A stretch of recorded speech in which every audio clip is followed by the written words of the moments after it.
मी विनंती करते आपण मंचाकडे मार्गस्थ व्हावं.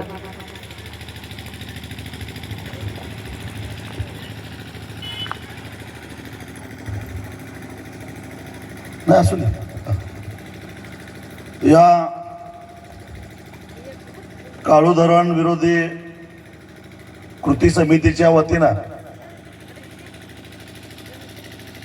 होत असणाऱ्या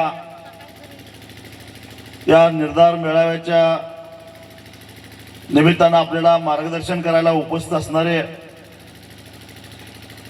आपल्या सगळ्यांचे ज्येष्ठ मार्गदर्शक कुणबी रत्न विश्वनाथजी पाटील साहेब,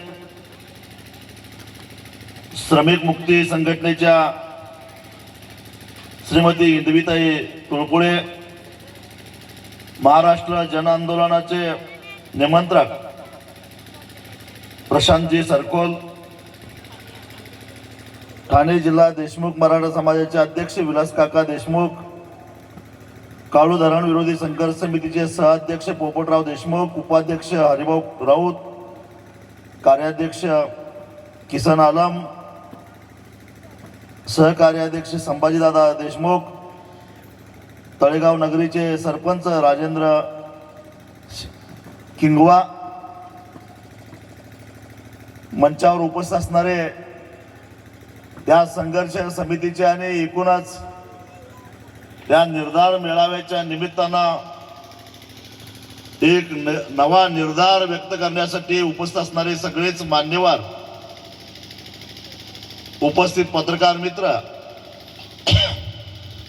आणि समोर उपस्थित असणाऱ्या माझ्या आया बहिणींनो आणि शेतकरी भावांनो,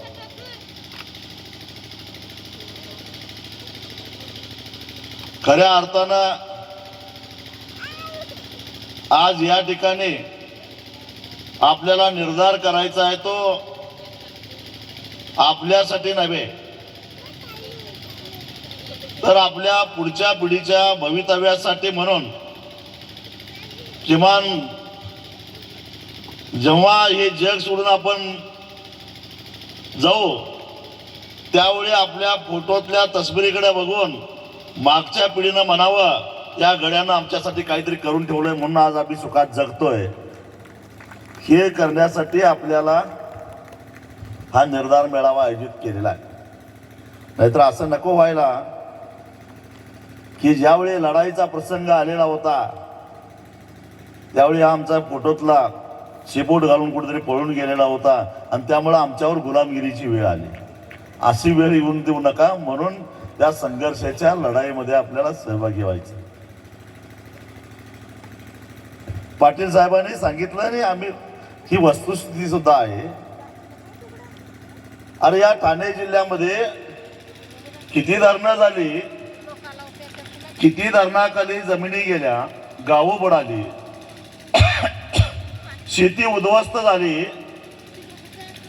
पण त्यातलं एक घागरभर पाणी इथल्या लोकांना द्यावं असं यांना कधीच वाटलं नाही.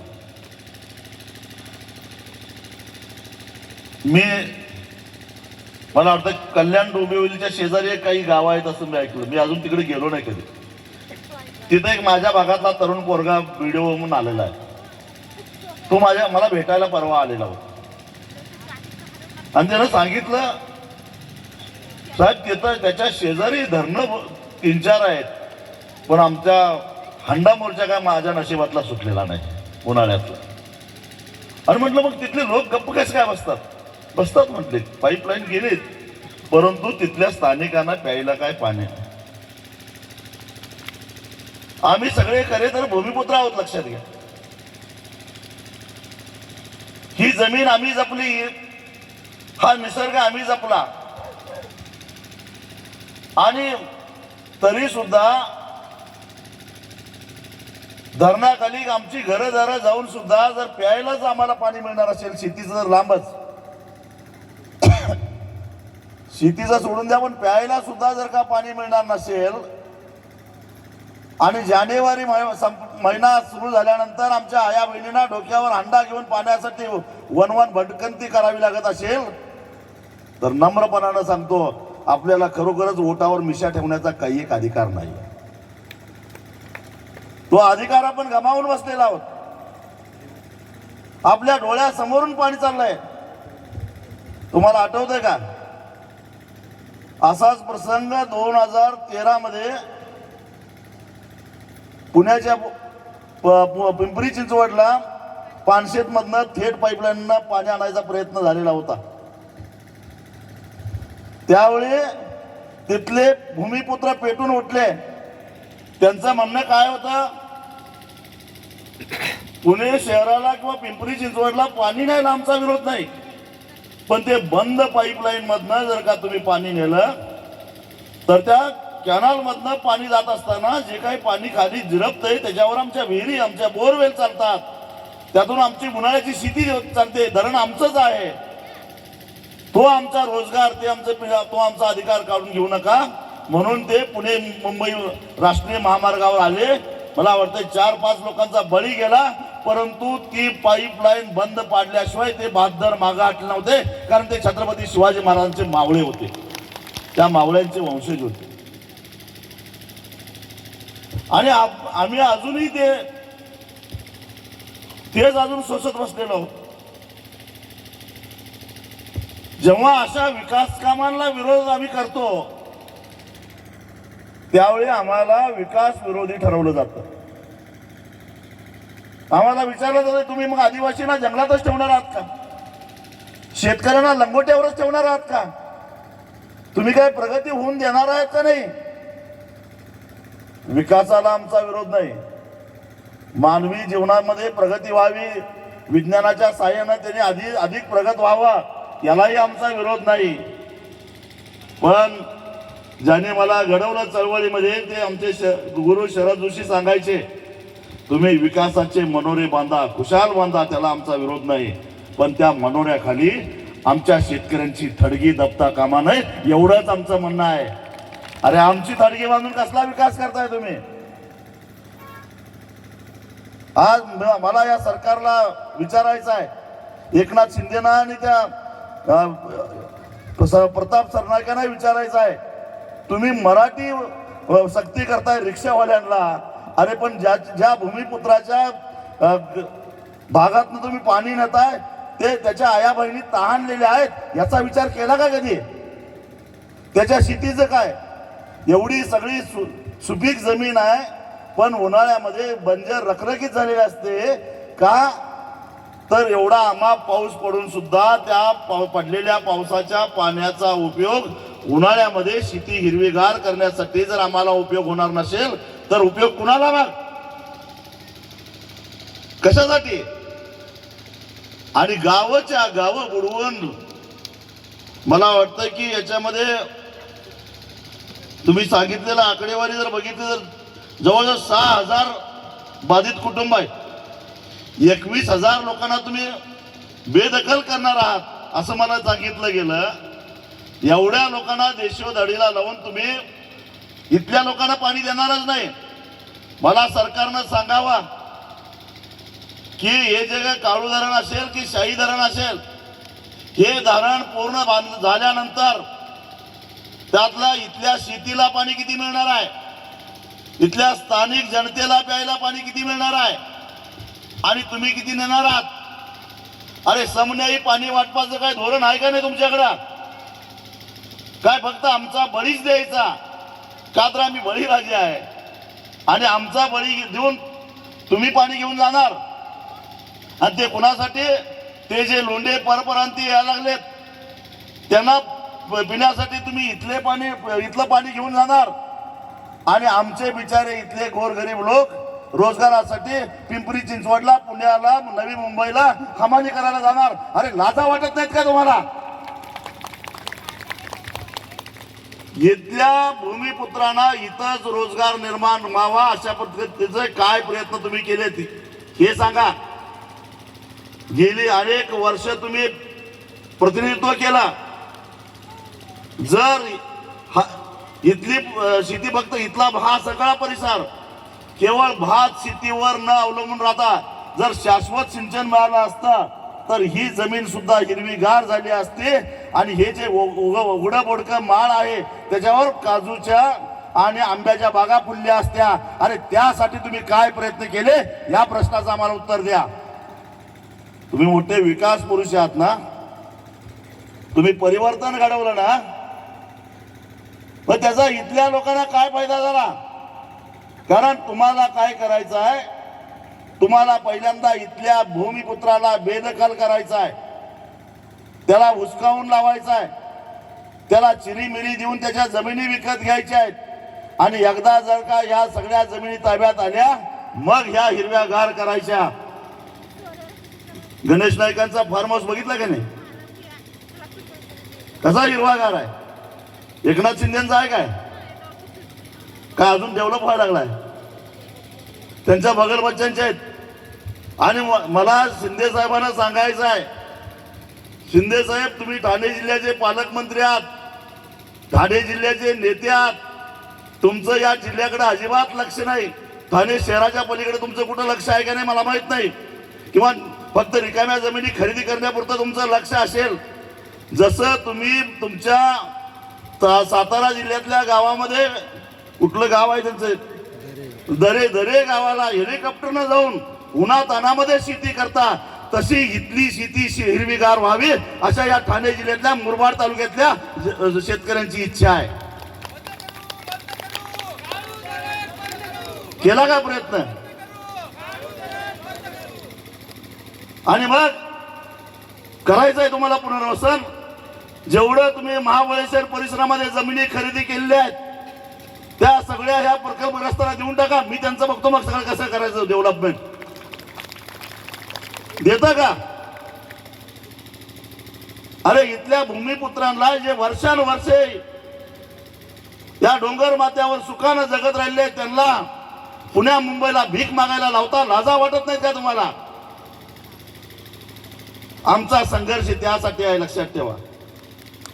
आमचा संघर्ष त्यासाठी आहे. आम्ही विकासाला विरोध करत नाही. पाणी अडवा ना. वसंतदादांनी या महाराष्ट्राला कानमंत्र दिलाय, पाणी अडवा आणि पाणी जिरवा. मी त्यांच्या भागात येणारा माणूस आहे आणि त्याचा कायापलट कसा झाला हे पश्चिम महाराष्ट्रात तुम्ही बघताय. सारा पश्चिम महाराष्ट्र हिरवागार कशामुळे झाला? तर वसंतदादांनी जो कानमंत्र दिला, पाणी अडवा पाणी जिरवा, सगळी जमीन हिरवीगार करा, त्या पद्धतीनं एक मोठं अजस्त्र धरण बांधण्यापेक्षा मला वाटतंय 7-8 काहीतरी छोट्या छोट्या साईट्स आहेत, 14 साईट्स आहेत, आम्ही दाखवायला तयार आहे. त्या ठिकाणी तुम्ही छोटे छोटे बंधारे घाला. तुम्हाला त्यातलं घ्यायचं असेल ठाण्याला निम्म पाणी घेऊन जा तुम्ही. निम्म इथल्या शेतीला मिळालं पाहिजे, निम्म इथल्या जनतेला प्यायला मिळालं पाहिजे. ते त्याचा विचार नाही करत तुम्ही. अरे काय पाणी तुमच्या बापाचं आहे काय? परमेश्वराच्या कृपेनं वर्ण पडतंय ते, आणि त्याच्यावरही तुमचाच अधिकार. आमचंही आमचंच, तुमचंही आमचंच. ही राक्षसी प्रवृत्ती जर तुमची असेल तर ती मोडून काढल्याशिवाय आम्ही स्वस्थ बसणार नाही, हा इशारा द्यायला मी इथं आलेलो आहे. एकदा काय व्हायचं ते होऊन जाऊन देस. आता ह्याच्यापेक्षा काय वाटोळं होणार आहे आपलं? या लोकांना हे मोठमोठे प्रकल्प का करायचे आहेत? मगाशी सरकोल साहेबांनी सांगितलं, अहो त्या मड आयलंडवर पाणी शुद्धीकरणाचा प्रकल्प उभा केला तर या धरणापेक्षा कमी खर्चामध्ये 6 दशलक्ष लिटर पाणी उपलब्ध होऊ शकते पिण्याचं. 600 दशलक्ष लिटर.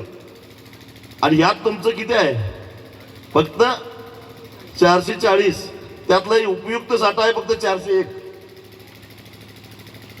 तुमची गरज भागत नाही यात. पण खर्च मात्र प्रचंड. प्रचंड का माहिती आहे? प्रचंड यासाठी कारण अगदी याला अगदी आज अजितदादा आपल्या मध्ये नाहीत, पण त्यांनी याला वर्क ऑर्डर दिली त्यावेळेपासून सगळं तपासावं लागेल, सगळा लेखाजोखा बाहेर काढावा लागेल. आणि त्याची मूळ कॉस्ट किती होते, त्याच्यानंतर टेंडर कितीला झालं, खरोखर त्याची तेवढी गरज होती का, का टक्केवारीसाठी सगळं झालं, हे सगळं तपासावं लागेल. आणि आता सुद्धा तसंच आहे. ही बाटली 10 रुपयाची असेल तर त्याच्यावर ते 110 रुपये खर्ची टाकतात आणि उरलेले 100 रुपये खिशात घालायचे. ही यांची प्रवृत्ती आहे. त्यासाठी यांना हे मोठे प्रकल्प उभा करायचे आहेत. छोट्या छोट्या प्रकल्पात यांना काय मिळणार आहे? अरे या परिसरामध्ये जे काय रोजगारासाठी स्थलांतर व्हायला लागलेलं आहे ते स्थलांतर जर का थांबवायचं असेल तर पहिल्यांदा छोटी छोटी धरणं बांधून इथलं पाणी इथं अडवायला पाहिजे. सगळी जमीन हिरवीगार झाली पाहिजे. आणि सगळ्यात मोठा रोजगार देण्याची क्षमता कुठं कशामध्ये आहे तर आपल्या काळ्या आईमध्ये आहे, हे लक्षात ठेवा. नाही भीक मागायला कुठं जायची गरज आम्हाला, कुठं जायची गरज नाही. आणि उरला चरला त्यातनं एखाद्याला शेती नाही करू वाटत तो कृषी पर्यटन करू शकतो. इतका सुंदर परिसर आहे तुमचा कृषी पर्यटन. पण कृषी पर्यटन करायला पाणी उपलब्ध पाहिजे ना. जमीन हिरवीगार झाल्याशिवाय पर्यटकाला इथं येऊ वाटेल का? बारमाही हिरवी. कसं तुम्ही कोल्हापूरला कधी आला का नाही? सांगलीला कधी गेला का नाही? कृष्णा घाटला कधी? कुठल्याही महिन्यात जा वर्षाच्या, सगळं हिरवागार दिसतं. कशामुळं? आणि काही भांडवळ येऊन तुम्हाला सांगतील पैसे भरपूर मिळणार आहेत, या जमिनीत तुम्हाला काय मिळणार आहे, जाऊन दे, होऊन दे धरण, गावसभेचा ठराव करा. यांच्यावर विश्वास ठेवू नका. मी अशा भागातनं आलोय की जिथं अनेक धरणं झालेले आहेत. मी जन्मायच्या आधी कोयना धरण झाला, अजून तिथले प्रकल्पग्रस्त मोर्चे काढतायत. या जिल्ह्यात आहेत का नाही? एक प्रकरण मला वाटतंय की 2019ला का 24ला विधानसभेत सुद्धा गाजलाय. कोयना धरणाचे प्रकल्पग्रस्तांची काहीतरी जमिनी देण्याबद्दल एकनाथ खडसेंनी काही भानगडी केल्या होत्या, माहित आहे नाही? म्हणजे माझं वय आता 59 आहे. मी जन्माच्या आधी कोयना धरण बांधलं आणि त्या धरणामध्ये असले धरण बांधण्यासाठी ज्यांची घरदारं गेली ते पाटण तालुक्यातले, सातारा तालुक्यातले धरणग्रस्त अजूनही संघर्ष करत आहेत. अजून त्यांना न्याय मिळाला नाही आणि ते लढाऊ असून मग तुमची अवस्था काय होईल विचार करा. हे काय पैसे वेळेवर देतील असं वाटतं का तुम्हाला? पुरेसं देतील असं वाटतं का तुम्हाला? फक्त ते सांगतात ते समृद्धी महामार्गाला एवढे पैसे मिळाले, अजून कुठे एवढे पैसे मिळाले, तुम्हाला एवढे पैसे मिळतील. या सगळ्या थापा आहेत. काही पैसे मिळणार नाही आणि त्यातनं काही मिळालं तरी त्यात सुद्धा चेक काढायला आणि 10-20 टक्केवारी घेतल्याशिवाय हे हरामखोर चेक सुद्धा देत नाहीत. अशी अवस्था झाली आहे सगळ्या प्रकल्पग्रस्तांची. त्यामुळे त्या पैशाच्या आमिषाला बळी पडू नका. त्याच्याऐवजी निसर्गाने जे पाणी दिलंय ना ते पाणी अडवण्यासाठी, छोटी धरणं करण्यासाठी लोक लढा उभा करूया. नको आम्हाला मोठी धरणं, आम्हाला छोटी छोटी धरणं बांधून आम्हाला इथं ही शाश्वत सिंचनाची व्यवस्था करा. इथं सगळ्या मुंबईला, ठाण्याला आणि सगळ्या उपनगराला लागेल तेवढा सगळा भाजीपाला पिकवायला इथला भूमिपुत्र समर्थ आहे. हे करून दाखवूया. अरे आज भाजीपाला कुठं येतोय मुंबईला? कुठना? कोल्हापूर, सोलापूर, इकडं बेळगाव, तिकडून भाजीपाला येतोय. इथं नाही, इथं पिकत नाही. पिकू शकतो का नाही? पण त्याला शाश्वत सिंचनाची जोड पाहिजे, नाहीतर मग कसा पिकणार? म्हणजे साऱ्या मुंबईला लागणारा भाजीपाला वर्षभर पाणी उपलब्ध झालं तर डोंगर दऱ्यामध्ये राहणारे आमचे आदिवासी गुरंढोरं पाळतील का नाही? चांगले 20-25 लिटर देणाऱ्या दूध देणाऱ्या गायी पाळतील का नाही? मुंबईला दूध किती लागतंय? दररोज 1 कोटी लिटर दूध लागतंय मुंबईला. एवढी मुंबईची मागणी आहे. ते सगळं म्हणजे म्हणून मी म्हटलं रोजगार निर्माण करण्याची क्षमता या क्षेत्रामध्ये आहे. शेतीमध्ये आहे, दुग्ध व्यवसायामध्ये आहे, कृषी पर्यटनामध्ये आहे. कोणाही भूमिपुत्राला हा परिसर सोडून बाहेर जाण्याची गरज भासणार नाही. पण त्यासाठी या लोकांनी कधीच काही केलेलं नाही. कारण लोकांचे प्रश्न सोडवले. प्रश्न आत्मनिर्भर फक्त भाषणापुरता हा शब्द आहे, पण खऱ्या अर्थानं जर लोक आत्मनिर्भर झाले तर या भुरट्या राज्यकर्त्यांना किंमत द्यायचं ते बंद करतात आणि म्हणून तुम्हाला ते आत्मनिर्भर होऊन देत नाही. कायम त्यांना तुमच्यावर अवलंबून ठेवायचंय, त्यांच्यावर तुम्हाला अवलंबून ठेवायचं, तुम्हाला स्वावलंबी होऊन द्यायचं नाही. तुम्ही कायम दारिद्र्यच राहिलं पाहिजे, तुम्ही कायम लाचारच राहिलं पाहिजे. निवडणुकीच्या काळामध्ये 2-4 हजार रुपये तोंडावर फेकले की तुम्ही मत द्यायला तयार झालं पाहिजे. तुमच्याकडे जर पैसा भरपूर आला तर तुम्ही काय म्हणणार, तुझीच किंमत किती आहे बोल बाबा, मला कशाला पैसे देतोस, असं तुम्ही म्हणाल का नाही? आणि म्हणून ते तुमची अशी अवस्था करून ठेवतायत, जाणीवपूर्वक करून ठेवतायत. कारण तुम्ही असे राहिल्याशिवाय तुमच्या भरवशावर त्यांचं राजकारणाचं दुकान चालणार नाही आणि म्हणून तुम्हाला ते असं ठेवतायत. त्याच्या विरोधात बंड करून उठलं पाहिजे. मगाशी पाटील साहेब म्हणाले ते गोष्टी, सगळ्याच राजकीय पक्षाची जवळपास हीच भूमिका आहे. त्यामुळे कुणी आमच्या बाजूला नाही आहे. मला सांगा की या ठाणे जिल्ह्यामध्ये गणेश नाईकाचं आणि एकनाथ शिंदेचं भांडण काय थोडं आहे का हो?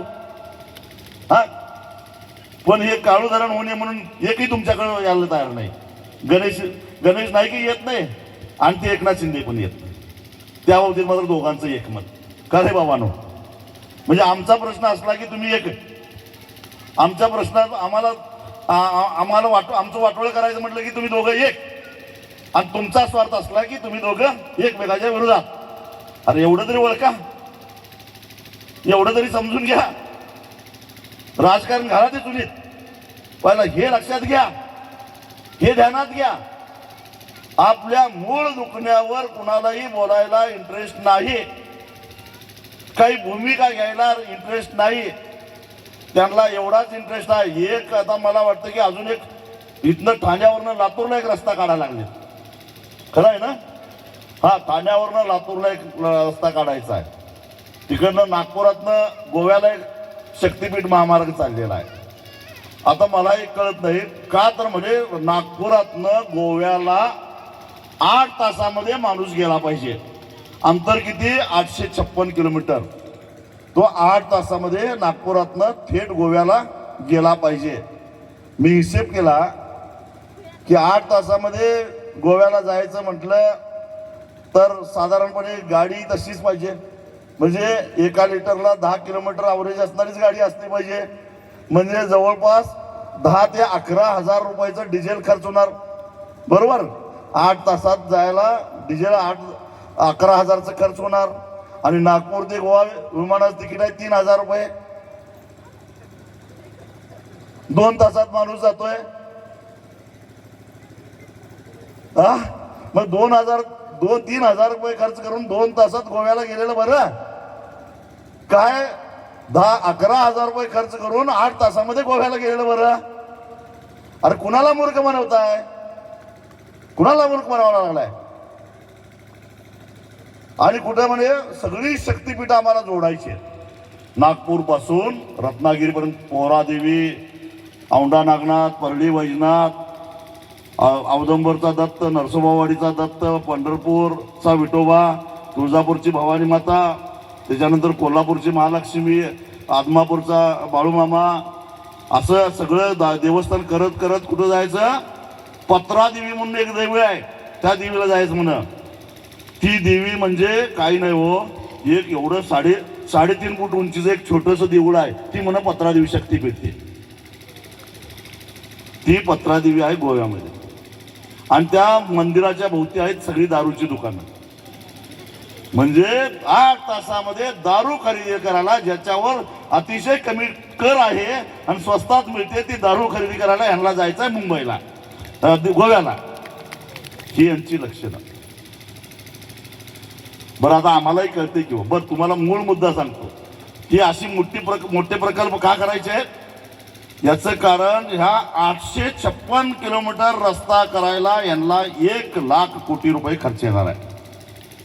जो रस्ता केवळ 42,000 कोटीमध्ये व्हायला पाहिजे, तो रस्ता ते 1 लाख कोटीमध्ये करायला निघालेत. म्हणजे किती जास्त 58,000 कोटी रुपये त्यातनं शिल्लक राहिले पाहिजेत. कशाला? 2029च्या निवडणुकीसाठी.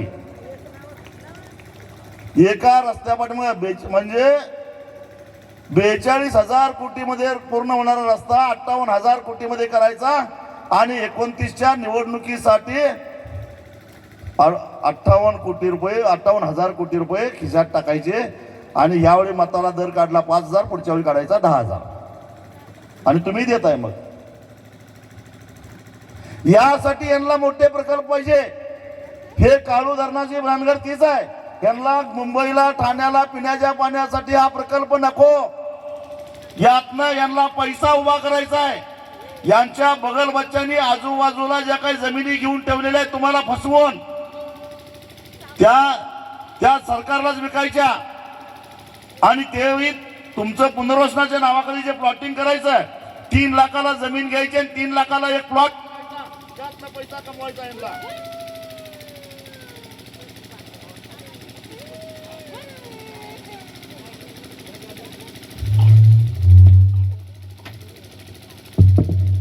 हॅलो, माईक सुद्धा कंटाळा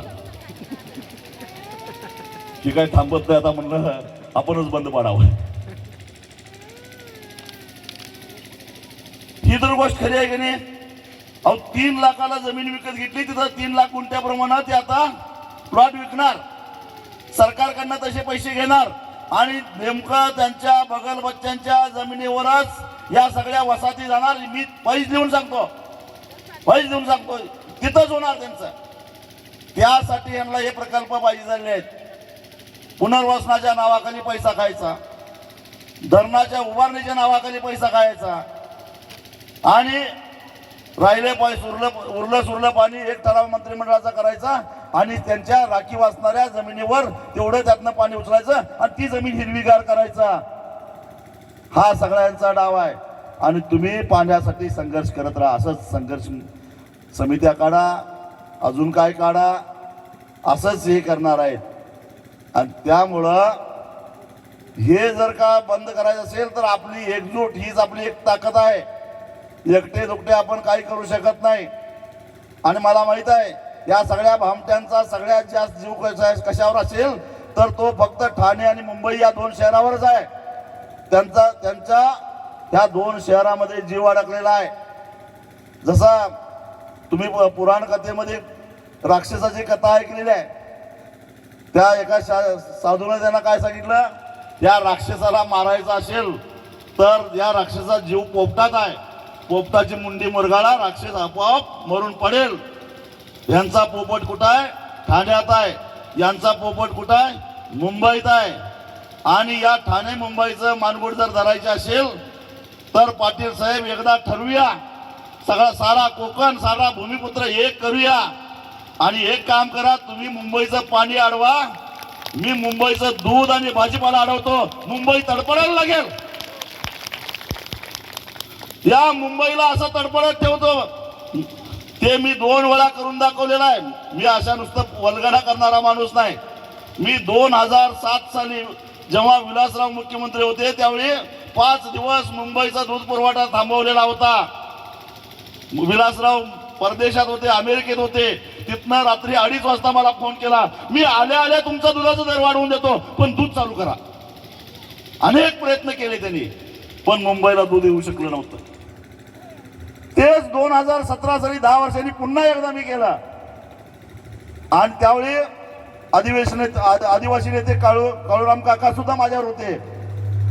काळूराम काकांनी इकडनं गुजरातकडनं येणारं दूध अडवलं आणि मी नगर मुंबई सोलापूर इकडनं येणारं दूध अडवून ठेवलं.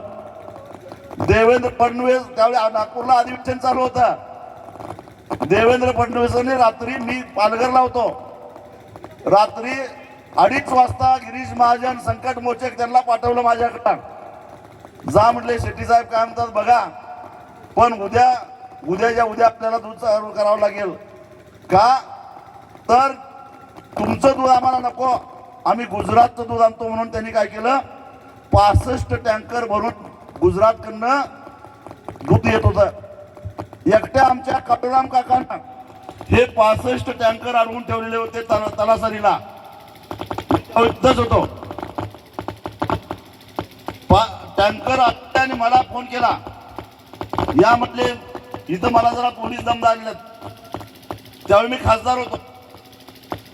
सरासरी म्हणजे बॉर्डर आहे तुम्हाला म्हणते गुजरात आणि महाराष्ट्राची. मी जाऊन तिथं बसलो. माझ्यावर एक 8-10 कार्यकर्ते होते आणि काळूराम काका होते आणि त्यांची मुलगी होती. आणि तिकडचा गुजरातचा पोलीस अधिकारी आला. मला म्हणाले की इथं तुम्हाला आंदोलन करता येणार नाही, वाहनं सोडा. मी म्हटलं मी तुझ्या हद्दीत करत नाही, आम्ही महाराष्ट्रात करावलोय आणि महाराष्ट्रात येऊन आमच्यावर कारवाई करायचा अधिकार तुला कोणी दिलेला नाही. मग महाराष्ट्रातले पोलीस आले, आम्हाला म्हणाले की तुम्हाला इथं आंदोलन करता येणार नाही. लगेच आम्ही पलीकडे गेलो गुजरातमध्ये. तुम्हाला गुजरातमध्ये येऊन आंदोलन आम्हाला आमच्यावर कारवाई करायचा अधिकार नाही. असं करून 7-8 तास गेले. शेवटी मला ताब्यात घ्यायचं ठरवलं. छत्रपती शिवाजी महाराजांनी गनिमी कावा शिकवलेला आहे आपल्याला. तो गनिमी कावा कसा आंदोलन चळवळी यशस्वी करण्यासाठी काही वेळा गनिमी कावा सुद्धा यशस्वी करावा लागतो. आणि मला या दोन्ही राज्यातल्या पोलिसांनी म्हणून मला ताब्यात घ्यायचं ठरवलं. आले मला ताब्यात घ्यायला. मी म्हटलं मी काही केलं नाही, फक्त खुर्ची टाकून रस्त्यावर बसलेलो. मला म्हटले तुम्हाला ताब्यात घ्यायचं आहे. मी म्हटलं की मला ताब्यात घेण्यापूर्वी मी कोण आहे तुम्हाला माहिती आहे का? पावसाळी अधिवेशन चालू होतं संसदेचं, जुलै महिना होता. म्हटलं मी या देशाच्या संसदेचा एक सन्माननीय सदस्य आहे आणि तुम्हाला अधिवेशन काळामध्ये मला जर ताब्यात घ्यायचा असेल तर तो माझ्या विशेषाधिकाराचा तुम्ही भंग करता हे लक्षात ठेवा. तेव्हा मला तुम्हाला ताब्यात घ्यायचं असेल तर पहिल्यांदा लोकसभेच्या स्पीकरची परवानगी आणावी लागते. ती आणा आणि मग मला ताब्यात घ्या. काही करू शकले नाहीत पोलीस. मी तिथंच बसलो, दूध तिथंच राहिलं. दूध खराब व्हायला लागलं म्हणून ते टँकर सगळे गुजरातला परत गेले. मग त्यांनी रेल्वेमध्ये भरून रेल्वेच्या वॅगनमधनं दूध आणायचा प्रयत्न केला. मी तिथनं उठलो आणि पालघरच्या स्टेशनवर जाऊन बसलो. मी पालघरला स्टेशनवर येणारी कुणकुण पोलिसांना लागले. ते स्टेशनच्या भोवतीनं कडं करून बसले. मी पालघरच्या पाठीमागे 5 किलोमीटर उतरलो आणि चालत रुळावरून आलो आणि बसलो. येऊन पकडा म्हटलं मला आता. रेल्वे सुद्धा येऊ शकली नाही. मग गिरीश महाजन आले. ते काय सहजासहजी असं येतात काय? सरकार असं सहजासहजी गुडघं टेकत नाही. आणि मग त्यावेळी देवेंद्र फडणवीसांना अख्ख्या महाराष्ट्रातल्या दूध उत्पादकांना लिटरला 5 रुपये अनुदान द्यावं लागलं. हे असं असतं आंदोलन. 5 रुपये लिटरला अनुदान द्यावं लागलं का? ज्यावेळी मी मुंबईची मानगूट पकडली आणि मुंबई तडफडायला लागली, सरकार तडफडायला लागलं, आपोआप निर्णय झाला. तसं हे सगळे प्रश्न आपले आहेत. हे जर मार्गी लावायचे असतील, दूध पाणी आणि भाजीपाल्याशिवाय या मुंबईला तडफडत ठेवण्याची ताकद या महाराष्ट्राच्या भूमिपुत्रामध्ये आहे. हे लक्षात ठेवा. ते करूया आपण, नियोजन करून करूया. बघू कसा आपला प्रश्न सुटत नाही. पैसे तुम्हाला अभिषेक दाखवतील. अहो हे महाराष्ट्रातल्या ठेकेदारांचे 90,000 कोटी रुपये देणे लागतात. मग ते रस्त्याचं काम केलेला ठेकेदार असेल, काही पाटबंधारे विभागातली काही छोटी मोठी कामं करणारा ठेकेदार असेल, जलजीवन मिशनचं काम केलेला ठेकेदार असेल, किंवा अजून कुठलं तरी काम केलेला एखादा पूल बांधणारा, त्यांचे पैसे ते देऊ शकत नाहीत. कामं झालेले आहेत, त्यांच्याकडे पैसा नाही. आणि या ठेकेदारांनी यांना टक्केवारी आधीच दिलेली आहे. कारण त्यांना सुद्धा अक्कल नाही त्या ठेकेदारांना. मी जर ठेकेदार असतो तर पहिल्यांदा आमदाराच्या दारात जाऊन बसलो असतो आणि म्हटलं असतं, बेट्या माझ्याकडनं 15% घेतले असते, माझे पैसे परत दे. लूट वापसी घेतली असती पहिला. हा आधी अहो 10 कोटीचं काम केलं असेल तर 1 कोटी आधीच रोख घेतले गेले आणि 50 लाख सुद्धा बिल निघालेलं नाही. अशी ठेकेदारांची अवस्था आल्या. आपल्या शेतकऱ्यापेक्षा वाईट अवस्था झाली. ती सुद्धा एक दिवस आत्महत्या करणार आहेत. एक 3-4 आता केलेले आहेत. मग यांच्या लाडक्या ठेकेदार लाडके ठेकेदार जे यांना टक्केवारी देतात त्यांचं पैसे वेळेवर मिळत नाहीत, पण तुमच्या जमिनीचे पैसे मिळतील का? तेव्हा यांच्या भूलथापांना अजिबात बळी पडू नका. आपण 1 इंच सुद्धा जमीन देणार नाही, प्रकल्प तर होऊनच देणार नाही.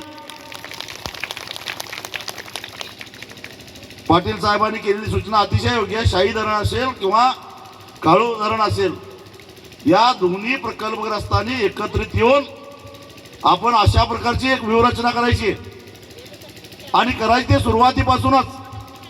आज ह्या क्षणापासून सरकारला सगळ्या प्रकारचं असहकार हे सूत्र चालू केलं पाहिजे. म्हणजे मोजणी करायला, सर्वे करायला कुठलाही अधिकारी गावात येता कामा नये, गावात येता कामा नये. जमल का नाही? आला की त्याला ठोकून काढा. पुढचं निस्तरायला मी तयार आहे, तुम्ही काय काळजी करू नका.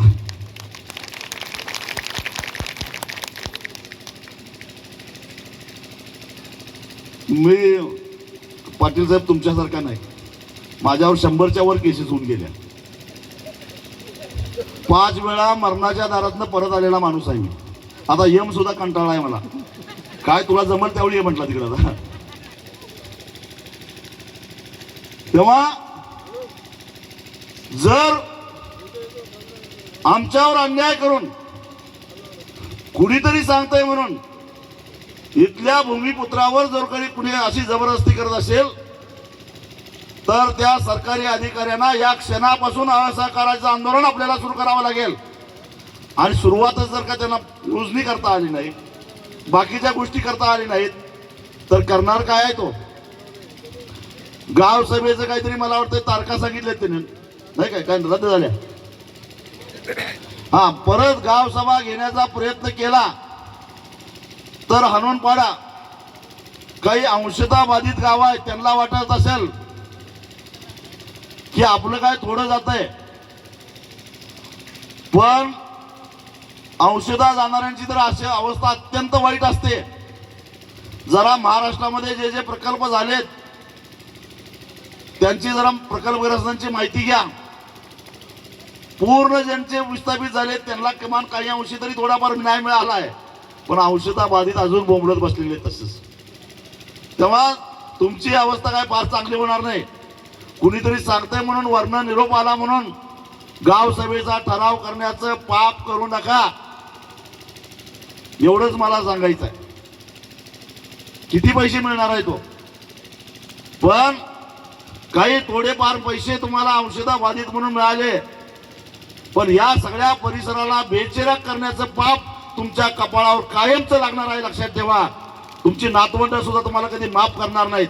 तुमच्या अशा घरभेदीपणामुळं प्रकल्पग्रस्तामध्ये सुद्धा कुठेतरी त्यांच्या एकजुटीमध्ये हे झाला, दुभांगला, तर ते पाप कायमचं तुमच्या डोक्यावर बसल्याशिवाय राहणार नाही. अरे पैसा मिळतोय म्हणून कोणी आपली आई विकतं का? जरा तरी विचार करा. तेव्हा सगळ्या 14च्या 14 गावातल्या गावकऱ्यांना माझी विनंती आहे, हा प्रश्न आणीबाणीचा आहे, हा प्रश्न आपल्या अस्तित्वाचा आहे आणि आपलं अस्तित्व नष्ट करायला सगळ्या सर्वपक्षीय प्रस्थापित पुढाऱ्यांचा पाठिंबा आहे. तेव्हा अशा परिस्थितीमध्ये आपण गावकऱ्यांनीच एकजूट करून एकमेकाला हातात हात घालून आपल्याला आपलं अस्तित्व टिकवलं पाहिजे.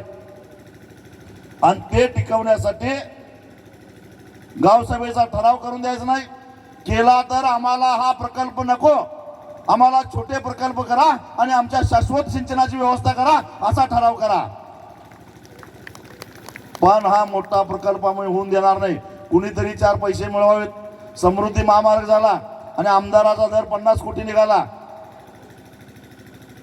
आता हे असले प्रकल्प करून आमदारांचे दर 100 कोटी निघतील. आम्हाला काय फायदा होणार आहे? तुमचा आमचा फायदा काही नाही, लक्षात ठेवा. तेव्हा संपूर्ण सहकार, सगळ्यांची एकजूट आणि ज्यावेळी सहन होत नाही, आता सहनशक्तीच्या पलीकडे गेलं असं तुम्हाला वाटेल, त्यावेळी आम्ही सगळे एकत्र बसतो आणि या मुंबईची मानगूट पकडतो, पण तुम्हाला न्याय दिल्याशिवाय मागे हटणार नाही एवढा तुम्हाला मी शब्द देतो. कारण शेवटचा उपाय तो, शेवटचा पर्याय कुठला तर मुंबईची मानगूट धरायची, हा शेवटचा पर्याय आणि तो आम्ही करू शकतो. शिवाजी महाराजांनी जसं अफजल खानाला प्रतापगडाच्या पायथ्याला आणला आणि त्याचा कोतळा काढला, तसं या अफजल खानानं मुंबईतनं बाहेर काढून त्यांचा कोतळा काढल्याशिवाय सोडणार नाही. पण तुम्ही लढायला तयार ठेवा, तयार राहा. अशा पद्धतीनं आपल्याला लढायचं.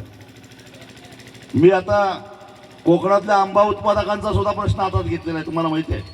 मला वाटतं या परिसरात सुद्धा आंबा आहे काही प्रमाणात, जिथं जिथं पाणी आहे. काय परिस्थिती आहे होता, एका कलमाला 220 रुपये द्यायला लागले. किती ते आम्ही बोंबावून केल्यानंतर राजा उदार झाला आणि भोपळा दिला.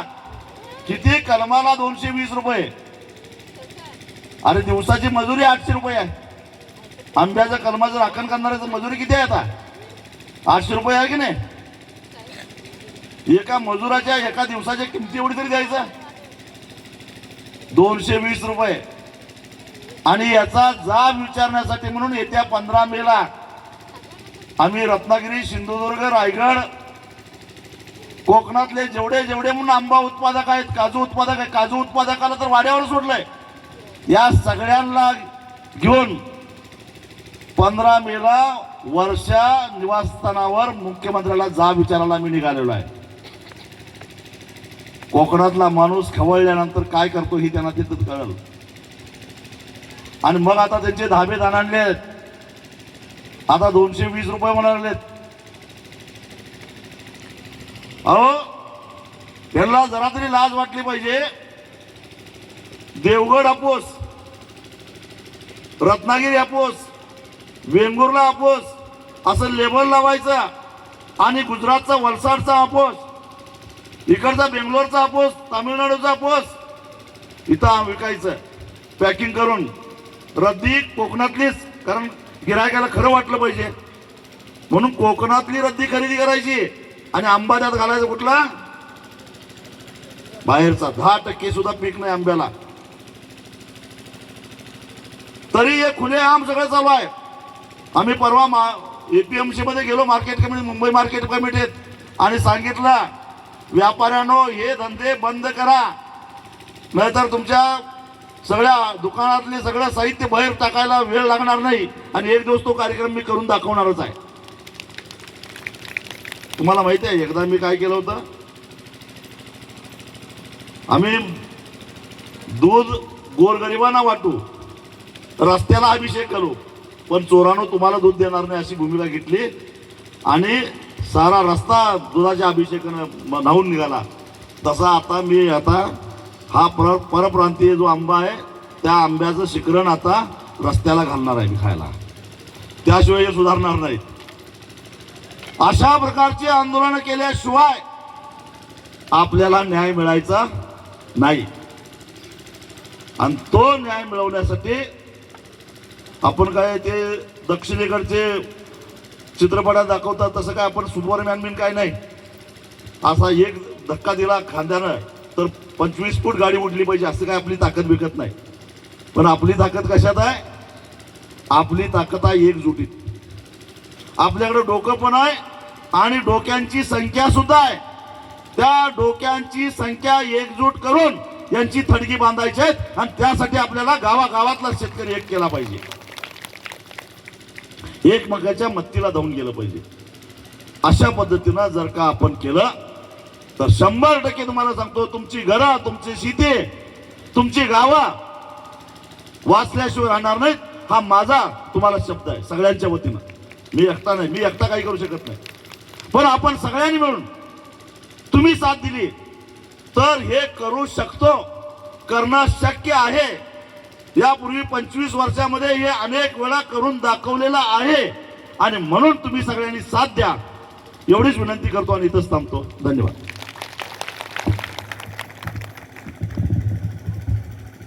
मनापासून धन्यवाद. आणि खऱ्या अर्थानं हे केव्हापासून सुरू असलेलं मनोगत तुमच्या आमच्या मनगटात स्फुरण भरणारं तर होतच. पुढील सूचनेची सगळ्यांनी कृपया नोंद घ्यावी. कोणी उठू नये. याच ठिकाणी स्नेहभोजन होणार आहे, कोणी उठू नये. तुर्तास मी विनंती करते आहे, या ठिकाणी अथपासून इथपर्यंत वार्ता टिप्पण्या करता. आता यानंतर आपल्या नॅशनल न्यूजचे ABP माझा आणि TV 9चे प्रतिनिधी या ठिकाणी उपस्थित आहेत. आपण जे TV वर बघता वार्तांकन, त्यामध्ये ते काही साहेबांशी त्या ठिकाणी संवाद करणार आहेत. आपल्याला ज्याला कोणाला शांततेत बघायचं असेल, ऐकायचं असेल ते ऐकू शकता आपण, किंवा बाकीच्यांनी शांतपणानं तिकडं थोडं बराच वेळ झालाय उठून गेलात तरी चालेल. साहेब इथेच करूया, चालेल ना?